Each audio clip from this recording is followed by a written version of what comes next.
Russian opposition leader Alexei Navalny has been discharged from a Berlin hospital where he was being treated for poisoning. Navalny posted this photo to Instagram earlier today. You can see he looks a bit frail, but he is sitting unaided on a park bench.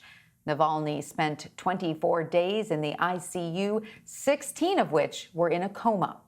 CBS News foreign correspondent Holly Williams joins us now from London.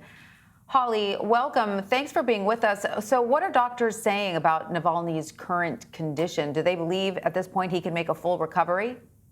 Well, Tanya, the German doctors who've been treating Alexei Navalny say that it's possible he'll make a full recovery, but they also say that they simply don't know what the long-term consequences are of being poisoned with Novichok. And that's strikingly similar to what British doctors said back in 2018 after Sergei and Yulia Skripal were poisoned with Novichok. You'll remember Sergei Skripal was a former Russian intelligence officer. He and his daughter were both poisoned with Novichok. Afterwards, Yulia put out a statement saying that she had suffered devastating physical changes without going into detail about what they were. Now, when it comes to the symptoms that Alexei Navalny is currently experiencing, well, we have Instagram because he's a prolific poster. And today he said, after he left hospital, he said that he's going to continue to do daily physiotherapy. He said that he has not regained the full use of his left hand. Intriguingly, he said he can catch a ball, but he can't throw one. He suggested that he's still having balance problems, and he said that his neurologist said that he should play video games because it may help with his recovery. I think what's so extraordinary in all of this is remember that just over 2 weeks ago, Alexei Navalny was in a medically induced coma. Now he's up and about, he's leaving hospital, and as you say, in those photographs, he looks a bit gaunt, but he's communicating with the public, and he's left hospital.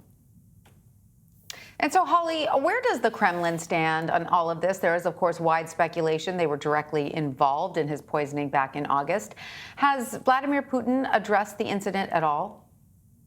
Well, the Russian president famously never says Alexei Navalny's name in public. Now, there was a recent report in a French newspaper, Le Monde, which claimed that Putin, in a phone call with the French president, Emmanuel Macron, had suggested that perhaps Alexei Navalny had somehow poisoned himself. Now, there were no named sources, and we certainly cannot independently confirm that.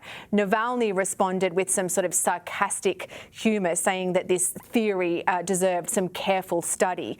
Officially, what Russia has said is that it is absurd to claim that Russia poisoned Alexei Navalny, and Russia has also said there's no proof that he was poisoned with Novichok. And so what is next for Navalny? Will he be heading back home to Russia anytime soon? He's not saying that on his Instagram post. He's talking about, finding time to recuperate. His supporters, some of his supporters have said that, of course, he's going to be heading back to Russia.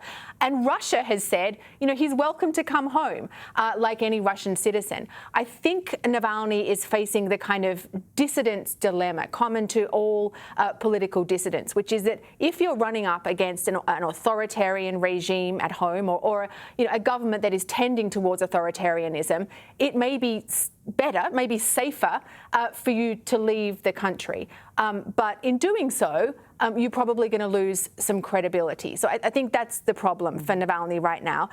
Historically, he hasn't shown any tendency to be scared of the Russian government. But I guess in the past, he hadn't been poisoned with a toxic nerve agent. Right. All right. Well, Holly Williams, we certainly all hope that he gets better soon. Thank you so much for joining us.